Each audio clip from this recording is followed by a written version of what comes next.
नाज़रीन, आज दुनिया की तहज़ीब व सक़ाफ़त पर एक सवालिया निशान लगा हुआ है और दुनिया में बोली जाने वाली मुख्तलिफ़ ज़बानों पर भी एक सवालिया निशान लगा है।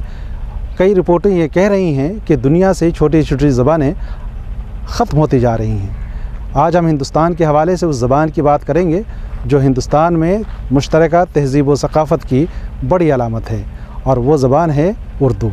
वो आज़ादी से पहले हिंदुस्तान की लिंगवा फ्रेंका ये ज़बान रह चुकी है। आज़ादी से पहले उर्दू हिंदुस्तान के राब्ते की ज़बान थी, लेकिन आज़ादी के बाद से आज तकरीबन 60 साल 62 साल गुज़र गए, अब तक उर्दू ज़बान के साथ तअस्सुबात किए जा रहे हैं और उर्दू ज़बान को वो हक़ नहीं मिला जो इस मुल्क में उर्दू ज़बान को मिलना चाहिए था। ये वही ज़बान है जिस ज़बान ने आज़ादी की तहरीक को लीड किया। ये वही ज़बान है जिस ज़बान ने इनकलाब का नारा दिया। बावजूद इसके आज तक उर्दू ज़बान को दूसरा दर्जा नहीं मिला, दूसरी सरकारी ज़बान होने का दर्जा नहीं मिला। सवाल ये है कि आज उर्दू अपने दमख़म पर ज़िंदा है। ये वो ज़बान है जो दुनिया की दूसरी बड़ी ज़बान हिजरत के एतबार से है, यानी दुनिया के मुख्तलिफ़ ममालिक में उर्दू की बस्तियाँ मौजूद हैं। अंग्रेज़ी के बाद एक सर्वे के मुताबिक उर्दू दूसरे नंबर पर मौजूद है, लेकिन इस ज़बान को ख़ुद अपने मुल्क में आज वो दर्जा नहीं मिल सका जिस दर्जे की ये मुस्तहक़ है।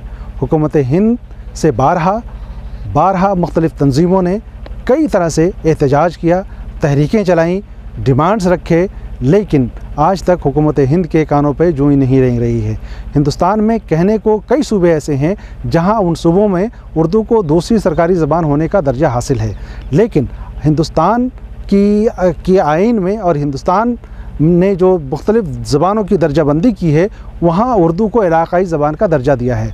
ये अपने आप में बड़ी ताज्जुब खेज़ बात है, मज़ाक़ खेज़ बात है कि वो ज़बान जो बर्र सग़ीर की ज़बान है, वो ज़बान जो पूरी दुनिया में बोली जा रही है, उसको उसी मुल्क में एक इलाक़ाई ज़बान का दर्जा दिया गया है। ये अजीब बात है, लेकिन सियासी पार्टियों में अब आहिस्ता आहिस्ता शऊर आ रहा है। कुछ दिनों पहले सैफुद्दीन सोज़ साहब ने भी ये बात कही है कि उर्दू को दूसरी सरकारी ज़बान का दर्जा मिलना चाहिए, और आज उर्दू की कई तहरीकें चल रही हैं। लिहाजा आज हम हुकूमत हिंद से ये कहना चाहते हैं कि वो ज़बान जो मुश्तरका तहज़ीब की अलामत है, वो ज़बान जिसने इस हिंदुस्तान के तमाम सरमाए को अपने दामन में समेट रखा है, उस ज़बान को उसका सही दर्जा मिलना चाहिए और उसे दूसरी सरकारी ज़बान का दर्जा फिलफौर दिया जाना चाहिए। ये हिंदुस्तान के हक़ में है, हिंदुस्तान की तहज़ीब व सक़ाफ़त के हक़ में है, और हिंदुस्तान की ज़बान के हवाले से दरअसल पूरी सक़ाफ़त को दुनिया तक पहुँचाने की ये बात होगी।